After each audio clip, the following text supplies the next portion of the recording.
They asked us kung paano ganito, ganyan mga kapatid. And nakatipid din sila. Malaking tulong din talaga mga kapatid. Kasi kapag ka bumili ka sa mga, siyempre, may mga presyo talaga yon. Pero meron tayong na mga kapatid kilala. But thanks be to God who give us provision mga kapatid. Tumayo tayong lahat. And today, I will not preach mga kapatid. Amen. I asked my one of our leaders mga kapatid, please, di ko talaga kaya. No? Simula pa nung Tuesday, I guess, mga kapatid. Nung-observe ko yung katawan ko, Tuesday. Then hanggang sa Wednesday or Thursday, sabi ko, kailangan ko na talaga muna magpahinga. Kaya salamat sa Panginoon and pumayag siya mga kapatid. Amen. At sa tulong ng ating Panginoon, siya po ay Bisaya din. Walang pagtatagal, tawagan natin ang ating pong, isa sa ating pong mga tatay na matapang. Amen. Hallelujah. Brother Rico Marquez, mga kapatid. Palakpakan natin ating Panginoon. Everybody say, God bless you, Brother Rico. Thank you, sir. Praise God. Continue to worship the name of Jesus, mga kapatid. Hallelujah! Hallelujah! Hallelujah! Hallelujah! Praise God. Napakaganda ng awitin, mga kapatid. Ang sabi ng awitin, mga kapatid, thank you, Jesus, for the blood. Amen? Thank you, Jesus, that you have saved my life. Hallelujah.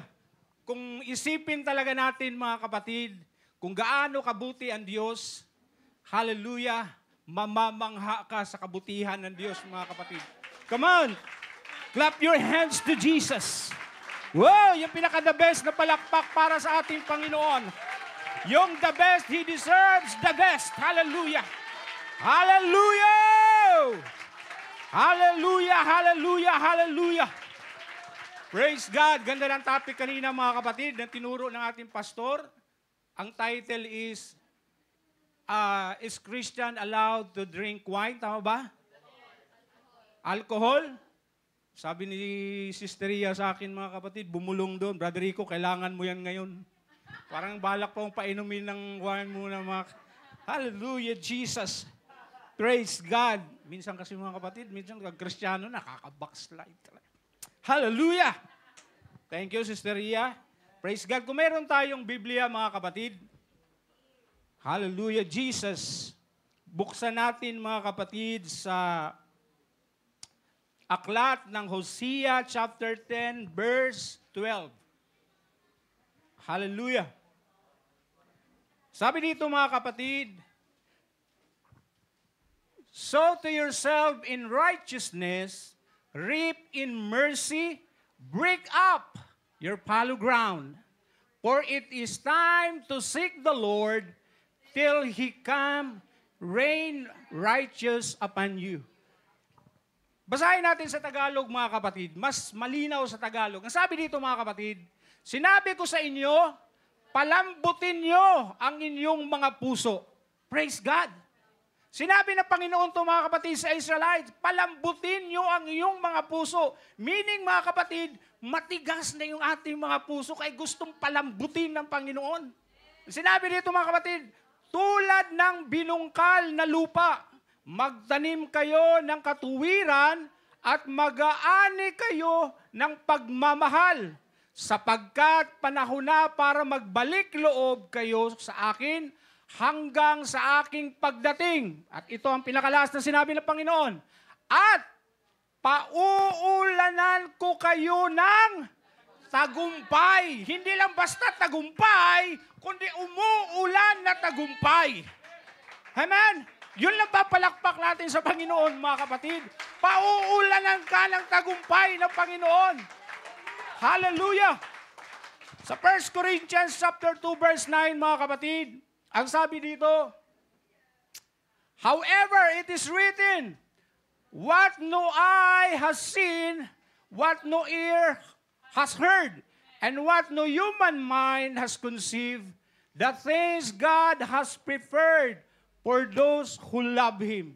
Sabi dito, mga kapatid, hindi pa nakikita ng mata, hindi pa naririnig ng tenga, at hindi pa sumagi sa isip at puso ng tao ang mga magagandang bagay na inihanda ng Diyos sa mga nagmamahal sa Kanya.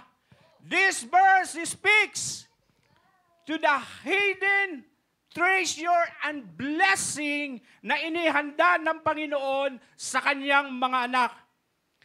Treasures that are beyond comprehension and imagination. Yun yung inihanda ng Panginoon sa bawat isa sa atin, mga kapatid. Hindi pa sumagi sa isip mo, ni hindi pumasok sa guni-guni mo, pero napakaganda na inihanda ng Diyos para sa iyo. Hallelujah! And here's my title, mga kapatid. The Wonders of God's Blessing. Praise God. Aking hiningi si Pastor John na siyang manalangin, mga kapatid. Lord Jesus, we thank you, Panginoon, for Hallelujah. and bless your servant, anoint him, Federico, and he will speak and preach, Panginoon. Yes, Jesus. According to your word and your will, God, empowered us and revive us and bless your people today. Cover us, Lord God, and we thank you for the victory. In Jesus' name we pray. Praise God. Palakpakan natin muli ang ating Panginoon, mga kapatid. Hallelujah! At maari na po tayong makaupo. God's blessing. Sino ba ang gusto ng blessing? Man, wala namang taong hindi gusto ng blessing, mga kapatid. God's blessing is a divine act of favor. Both material and spiritual.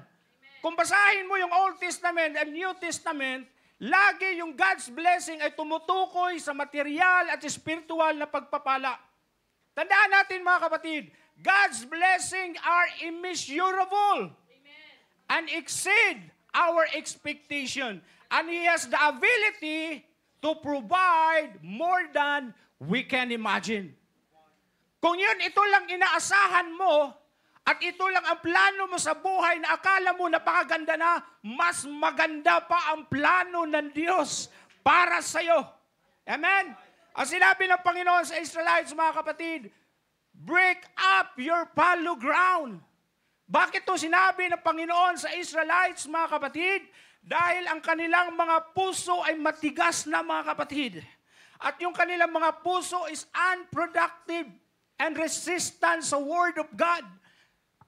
Kung maalala nyo, mga kapatid, sino yung mga farmer dito, mga kapatid? Yung mga marunong magtanim ng palay. Praise God, napakarami, mga kapatid. Ako'y hindi mapalad na matutong magtanim dahil ako'y lumalaki sa syudad, mga kapatid. At ang alam ko lang, kumain ng palay, mga kapatid. Praise God.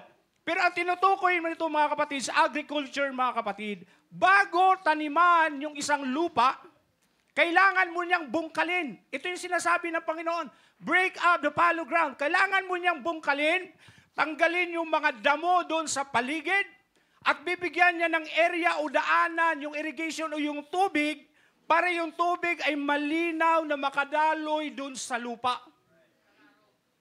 Amen? Ang gusto ng Diyos na malayang makadaloy ang kanyang presensya, ang kanyang salita sa mga puso natin. Amen? Hallelujah! Ang gusto ng Diyos in spiritual application, mga kapatid, represent clearing away inner obstacle o obstruction, mga kapatid. Dahil sa puso natin, ayaw na Diyos na pagpalain ka, pero yung salita niya hindi makapasok sa puso mo. Mas unahin ng Diyos yung puso mo bago yung pagpapala mo. Amen? Hallelujah!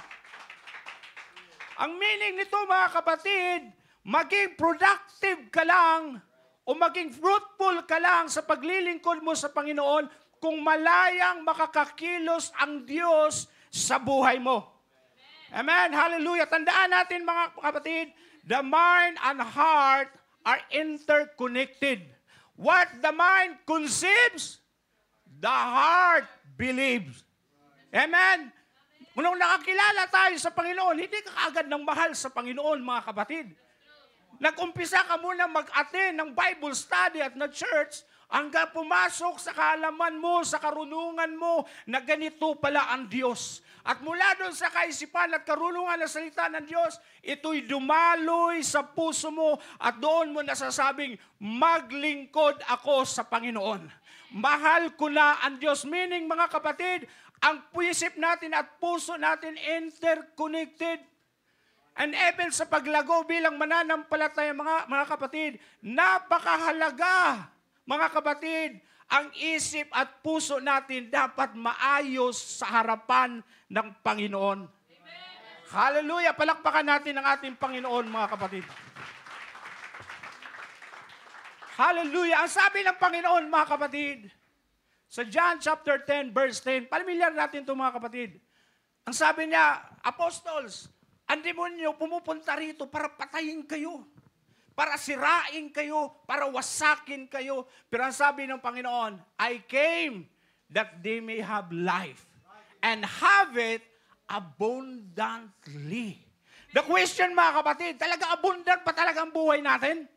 Baka abundant ka lang sa salapi, pero spiritually hindi ka abundant. Amen? O baka abundant ka lang spiritually, mga kapatid, pero hindi ka abundant financially. And ito ay malungkot, mga kapatid. Pag hindi tayo pinagpapala ng Panginoon both, mga kapatid, minsan, matapat tayo naglilingkod sa Panginoon, pero minsan wala tayong pamasahe sa church. Amen? That's practical. That's reality, mga kapatid. Minsan mapag-question ka, Lord, tapat naman ako nagbigisin ng tithes eh. Naglingkod naman ako sa'yo, pati pamasahe, wala akong pamasahe. Amen? Maku-question mo ang Panginoon. Pero ang sinabi ng Panginoon, I came that they may have life, a life abundantly. Pag sinabing abundantly, mga kapatid, it transcends beyond material things and worldly achievement. Hallelujah! Tandaan natin, mga kapatid, a man's best is not a God's best. Hallelujah! Akala mo ito, napakasaya, ito na yung the best. No, no, no. Mayroon pang the best na inihintay ang Panginoon sa'yo. Hallelujah! And here's the problem, mga kapatid. The problem is, hallelujah, mas nananatili, we are willing, bakit hindi natin tinanggap yung pinaka-the best ng Panginoon? Because we are willing to settle for less. Ayaw natin mag-stepping out, mga kapatid, sa ating compulsion. Gusto mo mananatili ka lang dito. Ito lang yun, ito yun ang pinaka-the best. No! Mayroon pang pinaka-the best ang hinihintay na ibibigay ng Panginoon sa buhay mo. At minsan sa takot, hallelujah, sa takot natin stepping out sa ating comfort zone, mananatili na lang tayo dun sa lugar kung saan komportable ka, mga kapatid. Why? Hallelujah, maraming gustong magtagumpay. Pero konti lang ang gusto mag-take ng risk, mga kapatid. Hallelujah. Tanungin mo ang tao, gusto mo magtagumpay? Magtataas ng kamay, mga kapatid. But few are willing to take the risk. Konti lang ang gustong lumabas sa comfort zone para magkaroon ng pagkakataon for personal growth, mga kapatid. Hallelujah. Ang gusto lang natin, hallelujah, parang ganito yan, mga kapatid eh. Ito yung pagpapala ng Panginoon. Ito yung increase na pangako ng Panginoon. Ang ginagawa natin as a Christian, kadalasan, tinitingnan natin. At sinasabi na, Lord, Lord, Lord, ihagis mo nga sa akin lang ng pagpapala na, Lord, hindi ihagis ng Panginoon sa pagtrabahuin mo ang pagpapala ng Panginoon. Hallelujah! Minsan kasi, hallelujah, yung mga mayayaman sa Pilipinas, mga kapatid, hindi yan umupo lang. Nagtatrabaho yan, kaya yumaman. Hallelujah! Minsan kasi gusto lang na alam natin ang salita ng Diyos, ang pangako ng Diyos, pero minsan tinitingnan na natin, mga kapatid. Pero kadalasan, mga kapatid, gusto natin maghintay lang. No! Ang pagpapala, hindi yan darating sa'yo. Kuhanin mo sa Panginoon. Nandito yung pagpapala. Kailangan pa natin, mga kapatid, Lord, akin yan! Minsan, mga kapatid, kunti lang ang willing na kuhanin. Why? Because of fear of failure. Takot na takot tayong mabigo. Takot na takot tayo sa discomfort, mga kapatid. Hallelujah! Pero sabi, mga kapatid, it is hard to fail, but it is worse to have never to try to succeed. Mahirap ang mabigo, pero kung manatili ka lang dito at hindi mo sumukan na magtagumpay, habang buhay kang magsisisi. Lahat tayo binigyan ng Panginoon ng opportunity. Ang gamitin mo lang, gamitin mo yung opportunity para sa kapurihan ng Panginoon. Hallelujah! Palakpakan natin ang Panginoon, mga kapatid. Praise God! Hallelujah! Ang gusto na natin, mga kapatid, ang gusto ng Panginoon, mga kapatid, i-appreciate, tingnan natin yung opportunity na binigay ng Panginoon sa buhay natin. Lahat tayo binigyan ng opportunity. Hindi, hallelujah, ang sinabi ng salita ng Diyos. Tayo'y niligtas niya sa pamamagitan ng kanyang banal na dugo. In order to experience the wonder blessing ng Panginoon, kailangan, mga kapatid, kung siya man, para tayo magligtas, ibinigay niya yung buhay na hindi lang niya buhay, kundi dugo mismo niya, tayo din kumilos. Ang problema, kaya ang Diyos hindi makakagawa dahil wala tayong ginawa. Ang problema, bakit ang Diyos hindi makakakilos sa buhay natin? Dahil hindi tayo kumikilos. Hallelujah! Tandaan natin, mga kapatid, God's action, mga kapatid, always tied with the action of the individual. Ang Diyos, kung basahin mo, kung talagang nagbasa ka talaga ng Bible, mga kapatid, kung titingnan mo talaga, ang Diyos kikilos, depende sa ikikilos na tao. Ang sinabi ng Biblia, delight yourselves. Ang sinabi doon, and He will give you the desires of your heart. Ito yung ginawa ko, ang gagawin ng Panginoon, I will give you the desires of your heart. Ang sinabi ng Panginoon, knock, and the door will be open. Ang ginawa ko, kumatok. Sinong gumawa para magbukas? Amen. Hallelujah ang Panginoon. Meaning, mga kapatid, makakakilos lang ang Panginoon sa buhay natin pag kumilos ka. Hallelujah. Hindi magtuturo ang iglesia na ito na makakatanggap ka ng pagpapala, nakakaupo ka lang. No! Pagtrabahuin mo yung pagpapala na inihanda ng Diyos sa buhay mo. Hallelujah! Meaning, mga kapatid, hindi tayo pagpalain ng Panginoon kung nakaupo ka lang dyan sa tabi. Hallelujah! Aywan ko lang. Ang sarap siguro kung makarinig tayo ng umupo ka lang, manalangin ka lang, magbasa ka lang ng Biblia, pagpalain ka na. Meron bang ganun? Wala akong narinig dito sa UPC, mga kapatid. Ang sinabi na, work out your own salvation. Pag sinabing work out with all of your strength, with all of your mind, lahat ng kaya mo, gawin mo. Hallelujah! Ang kaligtasan libre pero pagtrabahuan mo. Ang pagpapala libre na ibibigay ng Diyos. Pero sabi ng Panginoon, pagtrabahuan mo. Gusto mong lumago spiritually, pagtrabahuan mo. Gusto mong pagpalain, pagtrabahuan mo. Gusto mong maging maayos ang pamilya mo, pagtrabahuan mo. Gusto mong maging maayos ang ministry mo, pagtrabahuan mo. Hindi ka magtagumpay kung tamad ka. Hallelujah. Lord, bless me. Anong ginawa mo? Man, parang ano lang yan eh. Parang sa mga anak, pagbibigyan mo yung isang anak mo, oh, ito pera mo. Paano naman ako? Anak mo rin ako ah. Amen. Binigyan mo yan pa. Ako, anak mo rin ako. Bilukuhin ko. Hindi, adopted lang kita eh. Kaya pinagpala yung iba.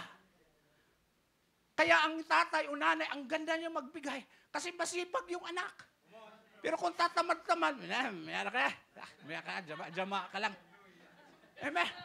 And that's reality. Kung magulang ka, ma-experience mo yan. Pero ang anak mo na sipag na pagdating mo pa lang sa bahay. Gusto mo tubig? Naku, kakabado ka na yan, may kapalit yun. Pa, bis ka. Naku, patay na naman. Gaganong ka na sa buhay. Saan ba yung ano ko rito? Amen? Pero masarap magbigay. Amen. Pero pag nakita ka ng Panginoon, ang sipag mo sa gawain. Humayo ka ng gusto. Laging gawain kabigatan, lagi kang involved. Wow, pagpalain tayo ng Panginoon, hindi matitiis ng Panginoon, mananatili ka sa sitwasyon mo. Hallelujah! Hindi ganyan ang Diyos na pinaglingkuran natin. Pag nakita ng Diyos ang katapatan natin, pagpalain ka ng Panginoon, both spiritually and materially. Hallelujah! Palakpakan natin ang Panginoon, mga kapatid. Hallelujah! Hallelujah! Praise God! Sa pinasa nga natin, mga kapatid, pauulanin niya yung tagumpay. Hallelujah. Sipin mo umuulan. Kahit sa umuulan, basang-basa ka sa tagumpay talaga. Sa nakita ang ulan, hindi ka nabasa. Basang-basa ka talaga, tagumpay. Ang problema talaga, wala tayong pagkilos para matanggap natin yung tagumpay. Hallelujah. The problem is, nakapokus lang tayo sa mga pangangailangan natin sa buhay, mga kapatid. Ito yung priority ko, trabaho. Hindi ako magtrabaho, wala rin man tayo sa simbahan. Idaan ko na lang sa tithes. Di ba? Hindi gusto ng trabaho para malaki ang sweldo. No. The rule number 1 of life, mga kapatid, never make God your number 2. Uulitin ko ulit. Rule number 1 in Christian life, never make God your number 2. Hallelujah. Kung alam mo yung priority mo, ipa-priority ka rin ng Panginoon. Pero hindi mo alam ang priority mo, huwag kang umasa na i-priority ka rin ng Panginoon. Hallelujah! The blessing is nandyan na, itinaas na ng Panginoon. Kunin mo na lang. Paano mo kunin? Take a necessary action. Huwag mo, Lord. Ihagis mo, Lord. Ihagis mo ang blessing, Lord. Anong ihagis? Jama-jama. Sa Bisaya pa, jama-jama. Anong ihagis? Ako nga nagpakamatay eh. Ako nga binigay, pinako ko sa, ang sakit-sakit kaya. Tapos ikaw magpahagis ka lang ng pagpapala. Siniswerte ka naman yata. Amen? Ang gusto ng Panginoon, whatever it takes, kunin mo yung pangako ko sa'yo. Hallelujah! Si Henry C., si Lucio Tan, and even si Manny Villar, mga kapatid, hindi yan nakilalang mayaman kasi tatamad-tamad at walang ginawa. Si Manny Pacquiao, hindi yan maging bilyonaryo kung hindi yan nagpabugbog doon sa ring. Ano yan si Manny Pacquiao? Yumaman bigla. Binubugbog muna ni Miguel Cotto yan, mga kapatid, para magkaroon ng milyon. Minsan, yung pagbubugbog sa atin, mga kapatid, minsan hinayaan ka lang ng Panginoon, titingnan niya paano ka mag-respond. Pero kung binugbog ka, Lord, thank you, Lord, kahit binugbog ako ngayon.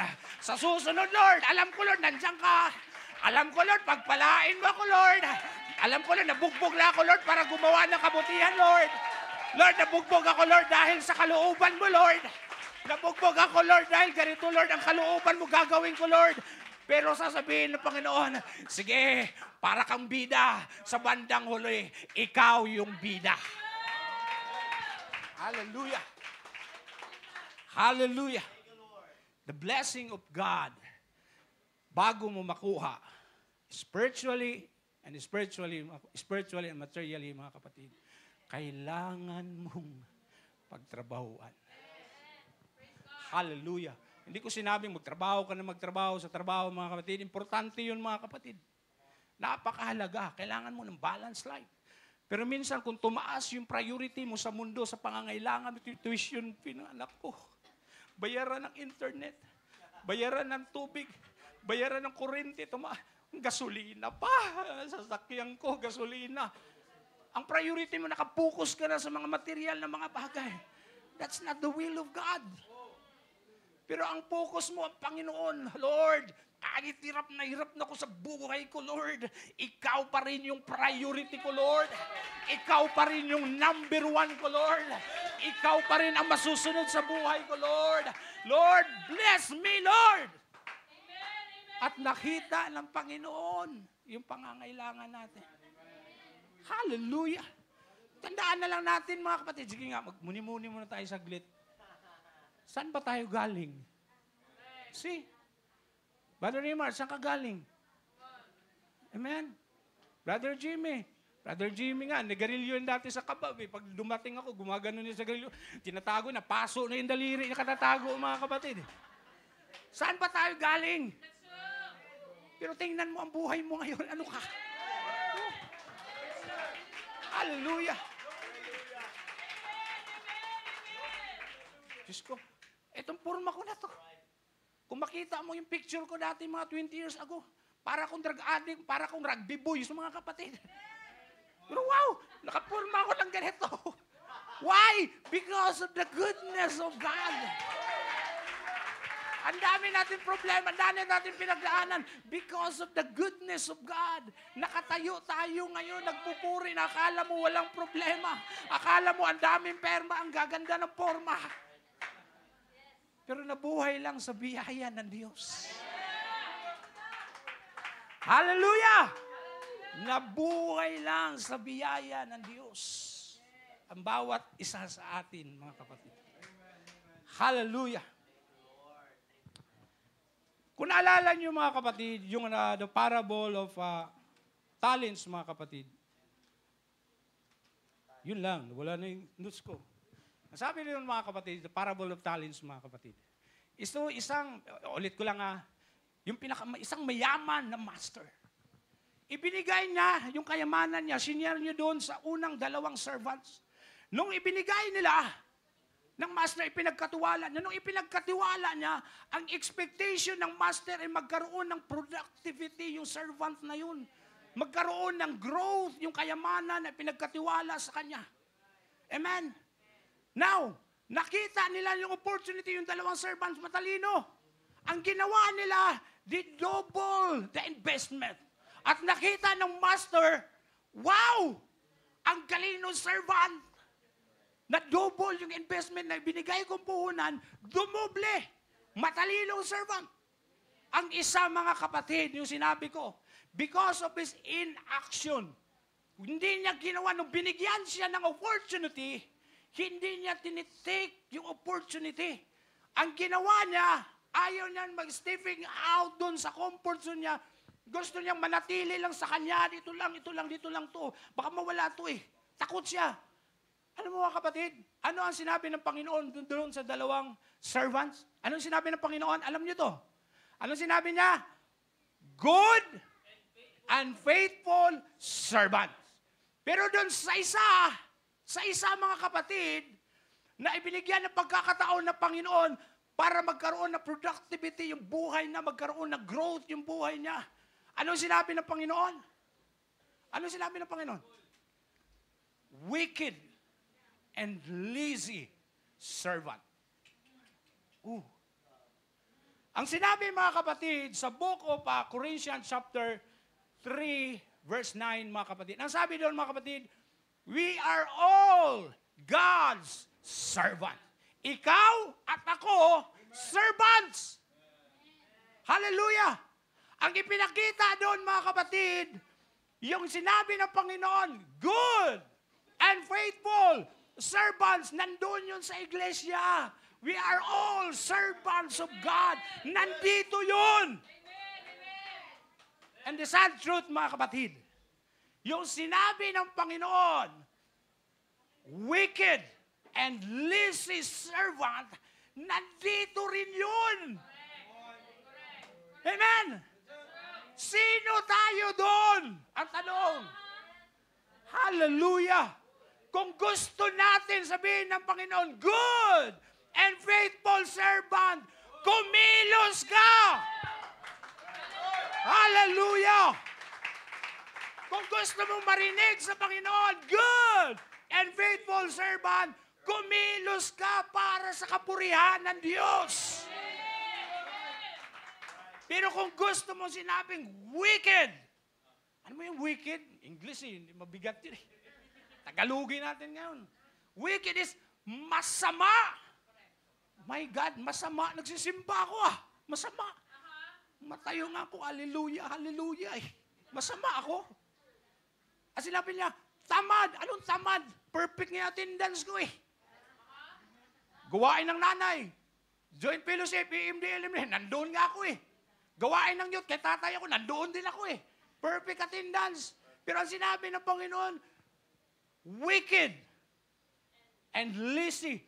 Lord, perfect attendance, wicked, lazy. Why? Dahil hindi niya ginamit yung opportunity na binigay ng Panginoon sa buhay niya. Ang tingin ng Diyos, wicked and lazy servants. Hallelujah! Woo! Ayaw kong maging wicked and lazy servants, mga kapatid. Galing pang trabaho, puyat na ako, pinilit ko lang magsimba, tapos sabihan lang ako ng wicked, lazy. Tamad ba yun? Puyat na nga ako, parang akong addict, Lord, magsimba. Yes, gusto ng Panginoon.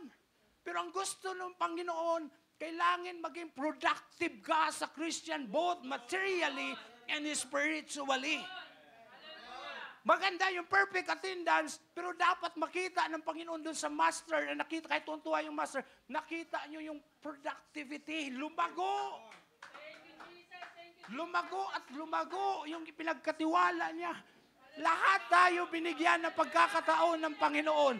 Ang gusto ng Panginoon, lumago tayo. Break up the fallow ground. Hallelujah! Wasakin natin, anuman ang laman dito na po, wasakin natin, bungkalin natin, at isuko natin sa Panginoon. Doon kikilos ang Panginoon sa buhay natin. Hindi makakakilos ang Panginoon. Hindi tayo pagpalain ng Panginoon kung yung sisidlan natin puno na ng masamang gawain at ginagawa. Puno na ng toxic sa mundong ito, mga kapatid. Pag wala yan, doon dadaloy ang blessing ng Panginoon. Doon ka pupunuin ng Panginoon. And we can say, mga kasabihin mo, glory to Jesus. Why? Naka-experience ka talaga ng glory ni Jesus. Hallelujah. As long as hindi ka lumago spiritually and materially, masasabi ko, mga Panginoon, kaya mga kapatid, dapat mong pagtrabahuan. Hallelujah!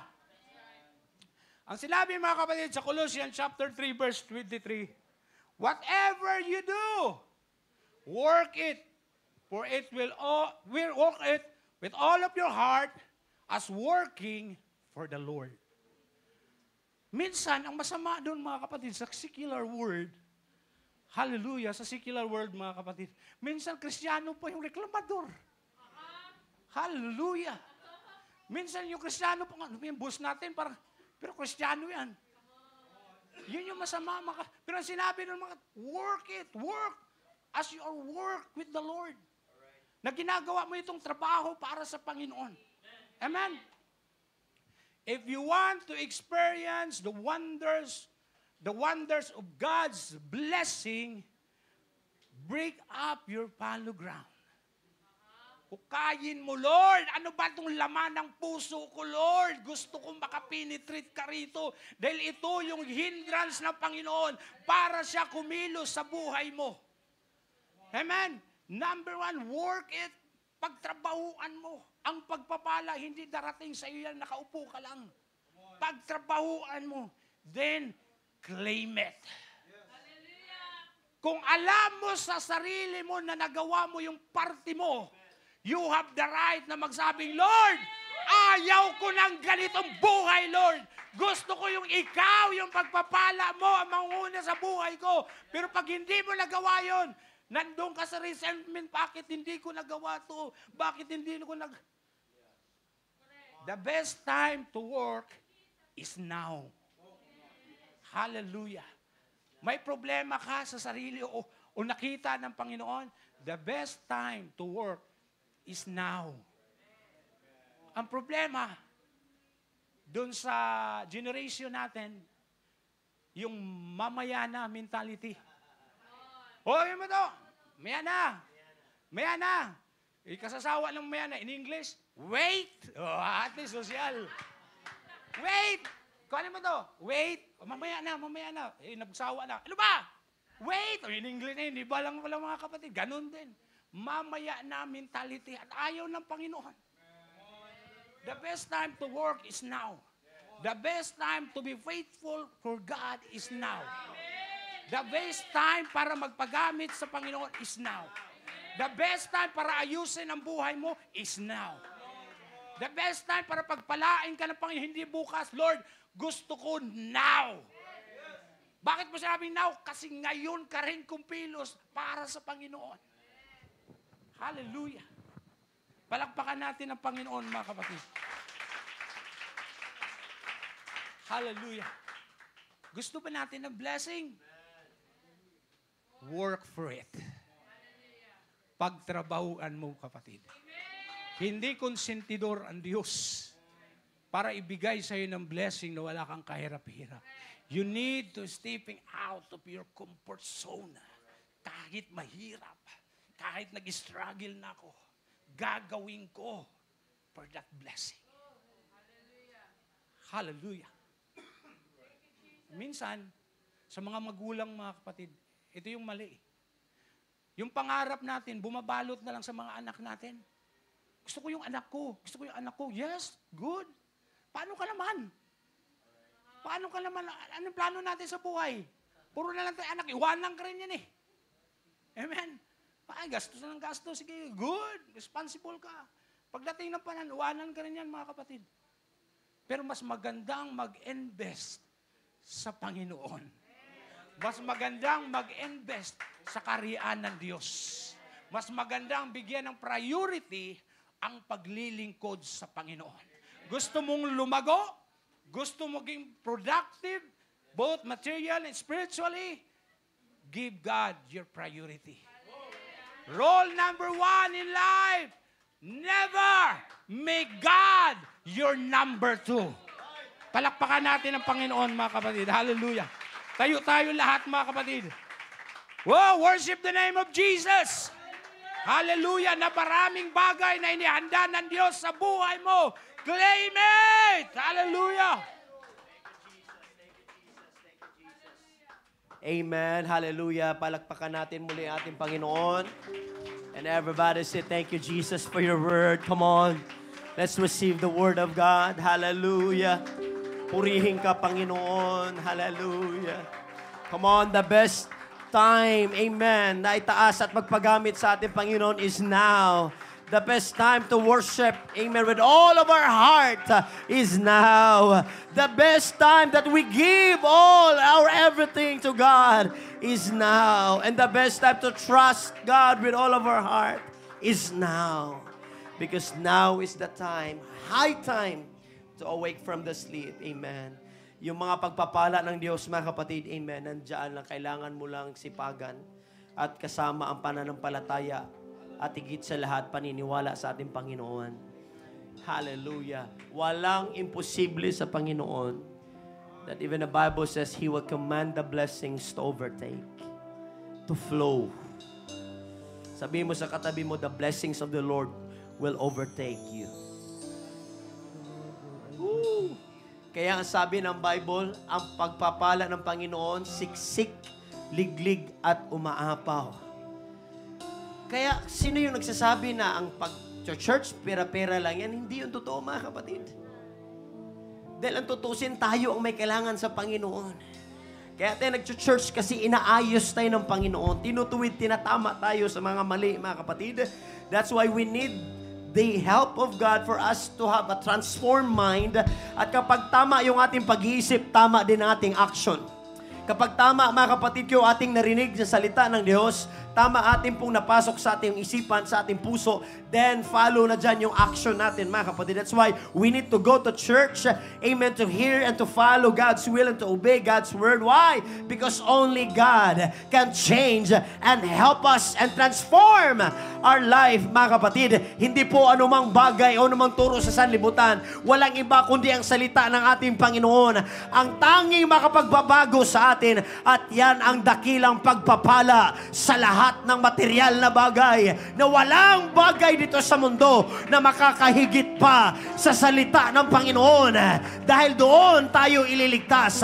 Dahil doon tayo pinagpala. Dahil doon tuturuan ka mamuhay na ayon sa kalooban. Dahil doon tuturuan ka kung paano sumunod sa kalooban ng Diyos. That's why we need to keep our ear to hear the words of God, to hear the voice of God, to ask and desire the things of God. Why? For us to have a right mindset. Then if we have the right mindset, then we have the right heart. Then if we have the right heart, then the blessings of the Lord, hallelujah, we will follow the steps of the good man. We will follow the steps sa tulong ng ating Panginoon at i-guide ka ng Lord kung nasaan ang tamang pagpapala sa iyo. Dahil ang tunay at totoong pagpapala ng Diyos ay wala pong dalang kalungkutan. Dahil ang pagpapala ng Panginoon ay madalang kagalakan, kaligayahan. At higit sa lahat, hindi na uubos. At kailanman, hindi mo kayang ubusin ang pagpapala at kapamaraanan ng Diyos. That's why, oras na para gumising tayo mga Kristiyano at tayo'y kumilos at manampalataya at maniwala sa Diyos. And let us claim our promised land, our blessed family, and your children, and the children, and the children. May His favor Be upon you, in 1,000 generations. and your family. Kanyang ikaw ay pagpapalain. Ikaw ay kanyang pagpapalain. Ikaw ay kanyang pagpapalain. Be upon Believe of the word. generations. Come on, our number one rule. And your Never make God your number. and the children. Make God as your priority. Be upon you in 1,000 generations. And your family, and your children, and the children. In His presence, go before you, and behind you, and beside you, all around you, and within you. The blessings of the Lord will overflow. In the morning, in the evening, in your coming, and your going, and your evening. Kaya nga sa iglesia ng Panginoon, tunay na may pagpapala. Ang pagpunta sa church ay pagpapala. Ang pakikinig ng salitang Panginoon ay pagpapala. Kaya ka kumilos, gumising ng maaga. Kahit